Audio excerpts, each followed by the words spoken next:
What is going on, guys? Welcome back to Kyle's Gaming. It's your boy Kyle, and in today's video, guys, I'm going to be counting down the top 5 surprising pack-a-punches from Black Ops 2 Zombies. So for this list, guys, I'm going to be going over what are some of the more kind of surprising pack-a-punches. Like, you take a weapon, you don't think it's going to be very good, and, you know, maybe it's not very good, but then you pack-a-punch it and it just becomes, you know, amazing. And I feel like Black Ops 2 had a lot of those different weapons. Black Ops 3 probably had quite a few of them, but I feel like the weapons in Black Ops 3 were already really awesome in their own right, so not going to include any of those. And then World at War, you know, their weapons were kind of already bad. I mean, you can't really expect them to get any better, seeing as how it was the first Call of Duty ever, so, you know, it wasn't exactly surprising that the weapons got better when you pack-a-punched them. In Black Ops 1, I don't know, I don't play Black Ops 1 very much, so I don't want to end up giving off any sort of like false information about that, and I feel kind of the same way about World at War with that, so we'll be sticking directly to Call of Duty Black Ops 2 Zombies. And then, you know, if I seem a little bit quieter or I'm talking a bit quieter in this video, it's because my dad is going to be going to sleep soon and I don't want to end up waking him, but I really wanted to get this done as soon as possible, so I'm doing it pretty late at night. So anyways, guys, without further ado, let's head into our number 5 spot. Kicking off our list at number 5, guys, we have the Mauser C96 and the Boom Hilda, its upgraded version. This gun reminds me so much of like the M1911 when you pack-a-punch it into the Mustang and Sally, which, speaking of which, don't expect to see the Mustang and Sally here on this list because obviously they would take the number 1 spot hands down, so I wanted to kind of exclude the Mustang and Sally from this list because of that reason. But the Mauser C96 still makes it because I don't know, I feel like it wasn't too surprising due to the fact that anytime you have a starting weapon and you pack-a-punch it, it is just going to become like instant god mode for the weapon. But then the Mauser itself, I wasn't really expecting it to kind of turn into something like the ray gun. And that's basically what happens. Is you start out with this dinky little pistol that really isn't effective until, like, is only effective up until, like, round 4, maybe 5 or something, and is really just for the very beginning rounds. But then you pack-a-punch it, and it sort of becomes a lot like the ray gun. It has this laser blast that will kill the zombies immediately. It only took me, like, 5 or 6 shots to kill the Panzer Soldat with this thing. And honestly, it is just such a good weapon. Now, the only problem with it is the ammo. The ammo was not exactly the greatest for this thing, which, you know, is the exact same problem with Mustang and Sally. This thing gives you 150 shots, which seems like a lot at first, but then you kind of burn through it pretty quickly, even though it only takes like 1 shot to kill the zombies. There still are a lot of zombies that spawn in, so it can be kind of difficult to conserve your ammo when using this thing, and I feel like had they gone ahead and put some more ammo into it, it would have been higher on the list. But guys, it definitely deserved a spot here at number 5.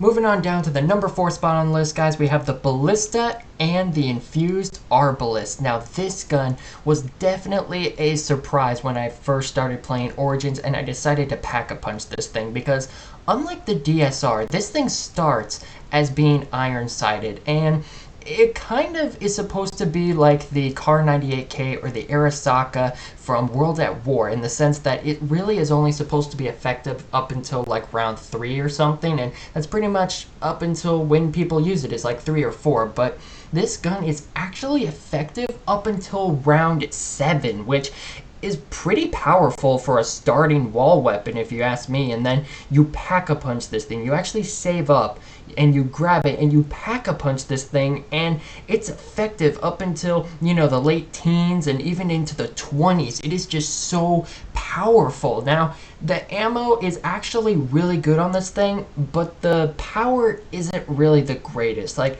it kind of trades in maximum ammo and some of its multipliers for like power and everything, and it's not exactly the greatest sniper, and it's not the sniper that I would choose to be playing with. Like, if I had a choice between the DSR, the SVU, and the Ballista, I would choose the Ballista, but believe me, I would definitely choose the Ballista over something like the Barrett, because I do feel like it is really good for the headshots, which is actually what it's really supposed to be used for, is it's kind of more of a headshot weapon. The amount of time it takes you to zoom in with this thing is actually less than it is to zoom in with like the DSR, the SVU, or any other kind of sniper rifle. And yes, you can pack-a-punch it multiple times to get the iron sights back onto it, which just brings it right back to being the exact same as before, only a lot more powerful, really. So I feel like it is better than the Mauser, just in the sense that it is a lot better for the starting rounds because it lasts up until round 6, and it has so much more ammo and power. Once you pack-a-punch it, it'll last you up until the later rounds. But to be fair, it is a sniper rifle. It should have been more powerful, and you're not normally going to use a sniper rifle. Like, that's not really going to be your go-to weapon for zombies, so it comes in here at number 4. And coming in at number 3 on the list, guys, speaking of the DSR, we have the DSR 50 and the Dead Specimen Reactor 5000. This weapon honestly should not really be a box weapon, or at the very least it should be like a wonder weapon for the maps that it comes on, because this thing is just so powerful and so accurate. It starts out as being kind of like your typical sniper rifle, you know, the scope and everything, but it is just so powerful. A lot better than like the Barrett and the Ballista, and definitely better than the SVU in terms of power. Now, the fire rate on this thing is not the greatest, but this thing is a one-shot kill up into like the middle teen rounds, especially if you get that double tap on it. Man, this thing is just a beast. And then you pack-a-punch it. You save up the money and you pack-a-punch it, and it immediately just becomes like almost God mode. I don't know what they put in that pack-a-punch machine to make these things just so powerful, but the DSR didn't exactly need a lot of help in order to make it a lot better, but boy oh boy did I really enjoy using this thing. Like, if you look at this gameplay here, I'm just having fun. I am having an amazing time here using the DSR.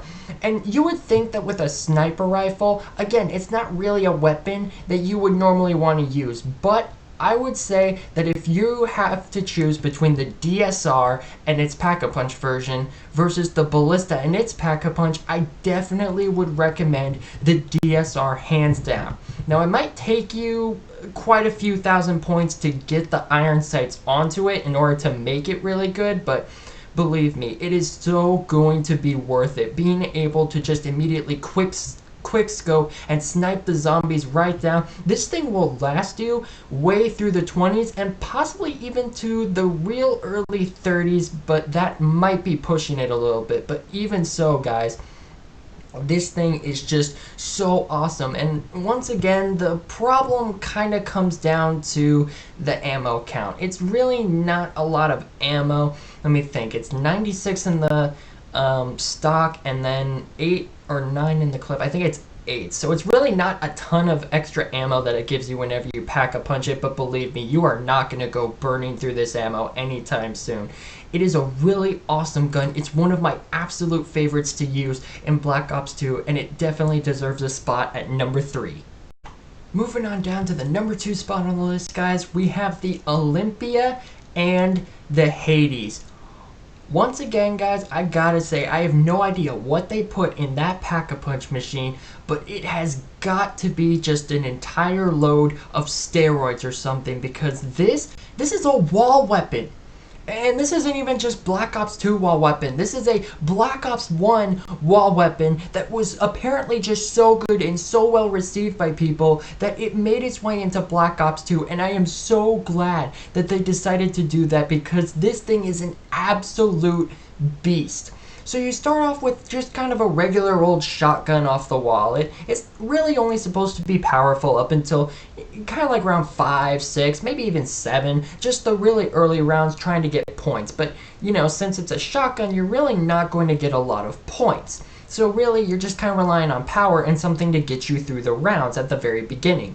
Well, once you get into some of the later rounds and you decide to pack-a-punch this thing, there just is like no dying. And yes, you are going to see in this gameplay that I did go down from, But that wasn't from using this weapon, that was from getting myself stuck and killing the wrong zombies and not paying attention to the two that are about to come in and kill me. So, but anyways, this thing is just so powerful when you pack-a-punch it. I cannot even imagine how high the multipliers go up and how high they get when you pack-a-punch this thing from its original version. It's called the Hades when you pack-a-punch it, which is the god of death. So yeah, believe me, this thing is just absolutely amazing. This is one of my favorite weapons to kind of use in this video because it surprised me. I had never pack-a-punched this thing up until this point, and when I did pack-a-punch it, I was like, holy crap, I'm actually somehow surviving with this thing to an extent.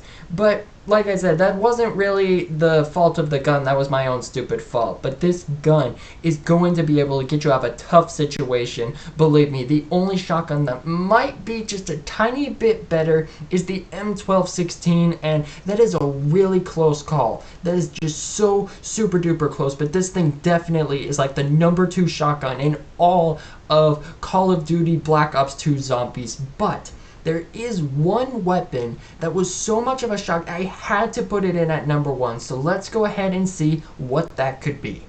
And coming in at #1 on our list of the top 5 surprising pack-a-punches, we have the Executioner and the Voice of Justice. Guys, I'm just gonna come right out and say it. I totally underestimated the Executioner. When I first started playing Black Ops 2 Zombies, I was so much more interested in like the Galil, the Hammer, the RPD, even the DSR to an extent. I never really gave the Executioner a chance. Oh, the Python and the Cobra. The Python pack-a-punched into the Cobra. That I felt was just so much better than this gun that I just never really gave the Executioner a chance. But there was this one time where I was playing Town, and I was up in, like right next to the quick/self-revive, where you can jump down and go to pack-a-punch and everything. I was in that area, I pack-a-punched the Executioner, and I was able to survive all the way up until like round 30, 31, or 32. This thing was still keeping me alive all the way up to that point, and I just remember sitting there like, holy crap.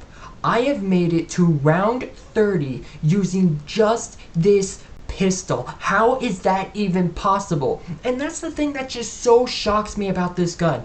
It's a pistol, but it shoots the same as a shotgun. It shoots these little pellets that go and they shred the zombies, and it's like the closer they are to you, the more it's going to damage them because they're just standing right there and it's hitting them all at once. So I just can't really imagine what is in this pack-a-punch machine to make it so powerful. But forget about all steroids. This has all the steroids, all the different narcotics. We got cocaine, we got speed, we got heroin, we got freaking meth in this thing. I just have no idea how this pistol could possibly be so awesome. But I am so glad they decided to keep it here. But I mean, come on, the fact that they couldn't put it in Black Ops 3, that saddens me, dude. That really saddens me. It just feels like it belongs in Black Ops 3 for being so awesome. But I guess they just totally missed out on a golden opportunity here. So anytime that I play Black Ops 2, I am not just going to pass on by the Executioner anymore. I'm actually going to give it a chance. And I would recommend that you guys do the exact same thing. Well guys, that is going to do it for me on this video. I hope you guys enjoyed this video. If you did enjoy this video, do not forget to leave a like, subscribe to the channel, and be sure to ring the notification bell in the corner so that you can stay up to date on all my new content whenever it comes out. Guys, I am on the road to 100 subscribers, so tell your family, tell your friends, tell everybody you know, and that would really help me out on that road to 100 subs. So thank you guys so much for watching. I will be seeing you guys next time.